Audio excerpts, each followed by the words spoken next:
There's a German satellite phone group. What if it hits me? Welcome to Anxiety Group, the kingdom of the sweaty palm and the jiggling leg, where the women wrap themselves up tight and where the men bite nails till blood. Author Henry David Thoreau once said, "The price of anything in life is the amount you exchange for it." Today we will examine just how far people are willing to go in order to lead a fulfilled life through the poems Anxiety Group by Catalina Farrow, These Are My Pieces by Heather Cutler, The Addict, a Magician by Michael Caine, and Alone by Maya Angelou. Making It Through, a program that begs the question, how much are you willing to pay? We are the magnifiers of molehills, the princes of panic, the ambassadors of anguish. There is no pride here. We like the self-discipline of the eating disorder group, like the self-righteousness of bereavement group, and we're not as fun as Procrastinators Anonymous. Nobody wants to be here. This morning, I awoke clutching your name with such reckless devotion that it fell to dust. I know where you went. Long before you vanished inside your name, long before the grave, you vanished inside your name like a river, guided by the low light burning on the horizon. I know how you found us. The pipe is a beacon. The pipe is a lighthouse. You said you wanted to know how to remove the emptiness from yourself, but we never understood that it cannot be removed.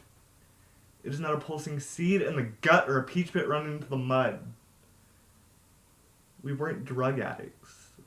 We said we were scientists. We experimented each day, sent the smoke deep down into the mine of the chest, as though it were a rope with a hook at the end to pull the emptiness back out. We partitioned ourselves to the darkness, piece by piece. We didn't remove the emptiness, but further became it.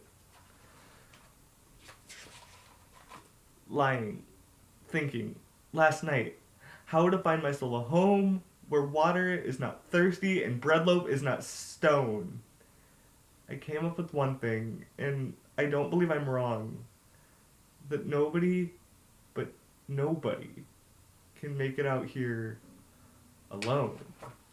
These are my pieces, but they are not my whole. I am more than this flesh and blood. My skin does not necessarily portray who or what lies beneath, and my eyes do not allow you to see how I really feel. I am no longer the object of someone else's will. While a simple smell, touch, or sight may trigger a memory, I no longer allow my senses to control the me that I have become, the me I was meant to be. I seek affection from the ones that I love, and I feel comfort in their embraces, where before I felt shame and fear. The mind of an addict is cunning enough to convince the body that it is not dying. Houdini ain't got nothing on an addict. I mean, he was able to convince everyone but himself that he had vanished. After all, addiction is the ethereal art of forgetting that you are still here. I know where you went long before the syringe perched in your arm and whistled through your veins like a steam engine, before the crack rock broke apart in a blaze of light as though it were an egg hatching fire. I know what it is to walk down an unlit street at midnight with a gun cocked in your mouth. I know what it is to discover that same gun shaking in your own hand. The most dangerous neighborhood is the one in my own head. All alone. Nobody can make it out here alone. There are some millionaires with money they can't use. Their wives run around like banshees and their children sing the blues. They've got expensive doctors to cure their hearts of stone. But nobody can make it out here alone.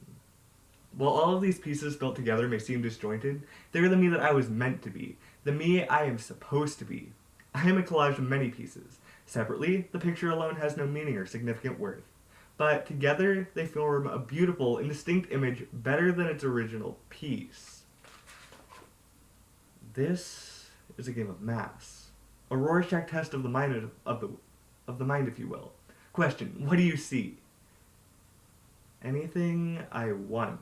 This is the magic of perception. The difference between an addict and someone who is drowning is the addict doesn't know it yet. He will drink the seat until it becomes him, even now 5 years sober, and when I smell whiskey from across the room, my mouth still waters. I have not fed my skin a blade for nearly a decade out of fear of what I might let out. All alone. Nobody but nobody can make it out here alone. Now, if you listen closely, I'll tell you what I know. Storm clouds are gathering, the wind is gonna blow, the race of men is suffering, and I can hear the moan. 'Cause nobody but nobody can make it out here alone. The puzzle is finally finished. It took 30 long years in the making, but the pieces have slowly come together to create a gruesome picture of who I was. My picture of my past will always be the same. What sleepless one day wake? Even when you sneak through your own life like a thief, I have spent whole nights lying awake asking myself why I made it and you didn't. I can still hear death pawing at the outskirts of town as you vanished inside of your name and I swung from the edge of the bridge.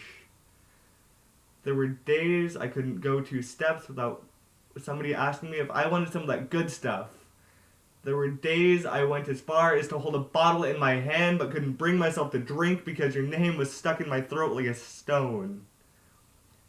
And each time I heard you ask me, you didn't deserve your life then, but you got it. So what are you willing to do to keep it?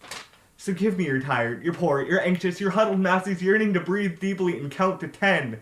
Give me this collection of psychosomatic of itch and twitch, intake and stutter. Give me these weak-kneed, jumpy ass, too much saliva, awkward stomach, chewing lip, restless leg, hair falling out, pounding heart bastards. Any day of the week. These people who fight through every day like gladiators, who fight demons worse than you and I can dream of. Just because they want so badly to live, to hold on, to love. Because you can't be this afraid of losing everything if you don't love everything first. And because you have to have a soul-crushing hope that things will get better to be this afraid of missing it.